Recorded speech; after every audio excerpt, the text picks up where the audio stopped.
What's up, guys? It's the Ginger and the Bear. And y'all, Stephan A Smith is coming out of here saying some really inflammatory comments. I have no idea what you think about this. Everybody's just been piling on him, just adding to the shitstorm. And you know what? And Stephan A is doubling down, which is I respect that he doubled down in a way, just because I think that it means that he was maybe authentic, or he's committing fully to the heel role. Yeah, he was so fucking confident that he showed himself trying to punch babies, dick punch guys. That was amazing. All I'm saying is I'm never going to get in a street tussle with Stephan Smith. I want to have babies. I want to have children, and that man has nothing but power in his hands. He is infertile. Is his Maybe we'll break down his crazy ass power.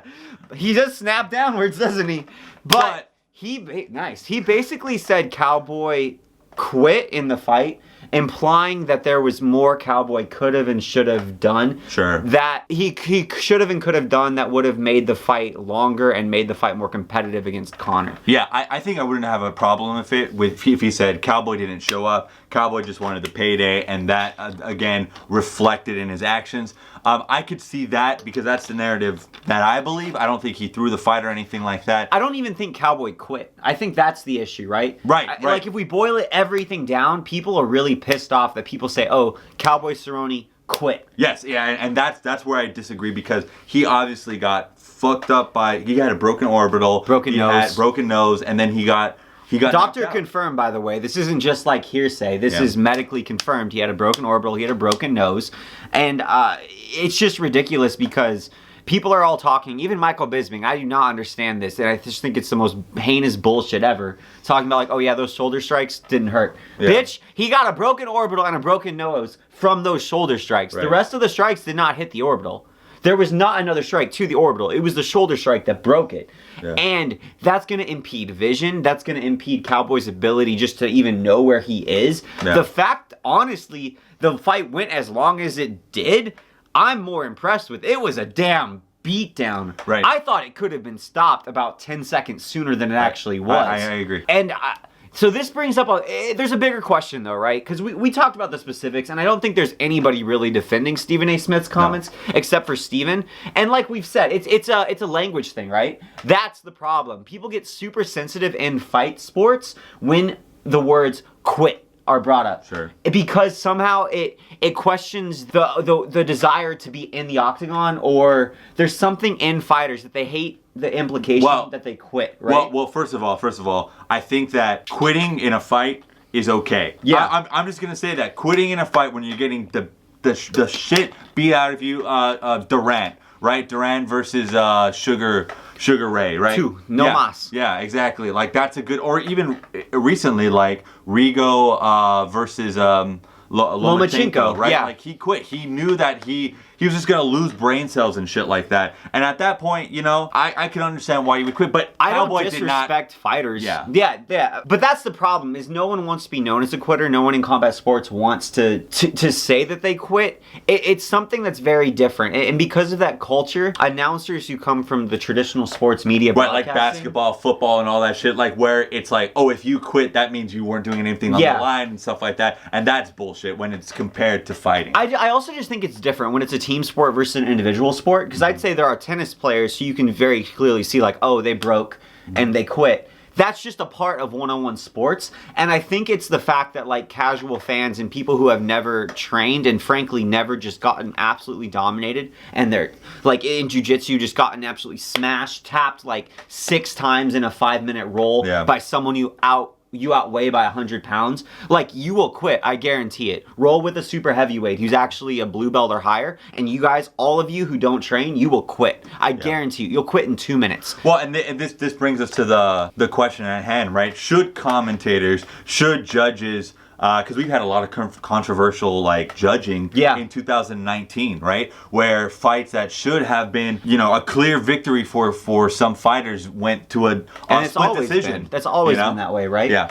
And so should those people have to train, right? Do you have to train to commentate on MMA? I'm always an advocate. I think anyone can say whatever the hell they want to say.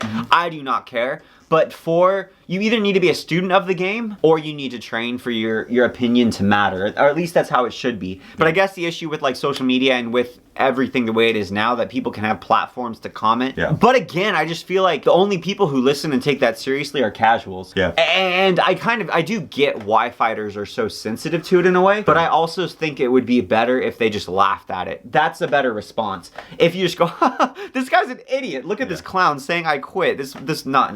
Let's go over here. This moron, right? If that was the response, I think that shows everybody else that there's nothing to it. The fact that I think fighters get so emotionally upset, and I get why they do. Because they're getting punched in the face. But I get why they get upset, but the fact that they get upset almost gives validity to the opinion. It's like, if I call him like, hey bro, like, I don't know, your acne's awful. Sure. Clearly, you don't have a pimple on you right now. Sure. But if you get fucking mad at that, then guess what? I'm going to keep on saying, ha, bad acne, you know what I mean? Right. So I just think that fighters do a really bad job where they feed the trolls a lot. Sure. Including Stephan A Smith, who is a professional troll, for lack of a better job title. It's not on Stephan A. Stephan A can say whatever he wants. It's on the ESPN and the UFC for putting him in a position to say that in an official capacity as an ambassador of MMA, which was the position they put him on a pedestal as an ambassador, as an analyst and all this, and he says some dumb shit. That's on the UFC and ESPN. Well, and ESPN, right? And I think that very clearly he's very insightful to basketball and stuff like that. But I prefer people, and I'm sure you guys as well, prefer people that have trained, that know how to throw shots, knows what it's like when they spar or when you're rolling and stuff like that. Just in case you guys haven't caught on, boxer, BJJ guy, like terrible. I do not qualify as BJJ guy. I qualify as Capspert. But I will say this: there has been individuals that have not trained, even at a casual level, on a casual level, that are great commentators. They show great respect, and this is probably a really bad example, but Cus D'Amato, right? I don't believe Cus has a professional record, right? But yet he was a diligent student of the game. He became a fantastic coach, right? And he was able to Floyd Patterson, so many different heavyweights. Mike Tyson, obviously, and then he coached all them. And then he had a lot of Argentinian guys that were amazing too. So like, there are people who don't necessarily have to have a high skill level to have a good mind for the game. Right. And you see that in every sport. There's tons of soccer managers that weren't amazing players.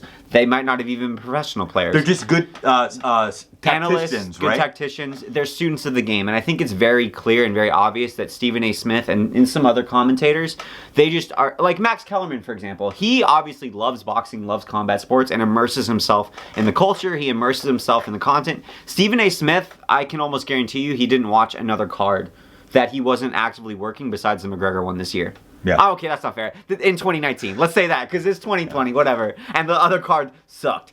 But it was fun to watch. I don't think someone has to train, but I think they absolutely do have to consume the actual content. They cannot phone it in. And I think a lot of people do phone in the sports that they're not as passionate about when you get to these big networks, whether they're a football player and they phone in basketball, whether they're a basketball player and then they're talking about tennis, and they've never even stepped on the court, you know? Absolutely. And as MMA grows, you have to, I really think it's more the responsibility of ESPN and the UFC to want to represent their product well and to want to get fans and move them sort of up the ladder from like never watch, super casual who tunes in occasionally, moderate, hardcore. Yeah. Like, you want to get people up this technical ladder because that's how you build a sport. That's how you build a following. That's how you get bigger. That's how the fighters get bigger. Well, and exactly. Like Stephan A was called to do a job, and he didn't give anything justice, right? He didn't hype up the fight for Conor McGregor versus Khabib or Conor McGregor versus anything. All he did was hurt ESPN's not ratings, but like monetarily wise, and UFC, right? Like going forward, Stephan A wasn't helping to build the product. He wasn't helping to hype up the next fight.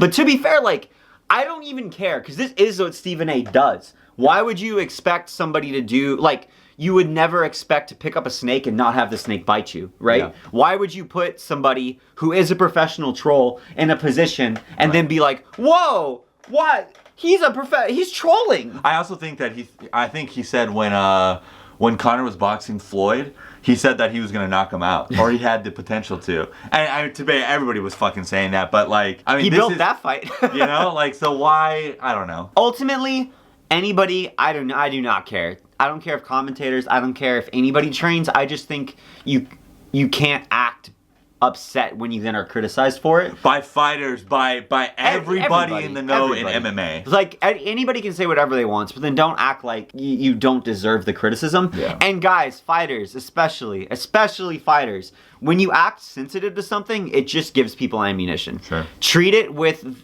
the respect it deserves to be treated, which is no respect, and just laugh it off. And then that takes all the power of those words away. Like all our videos. Hey!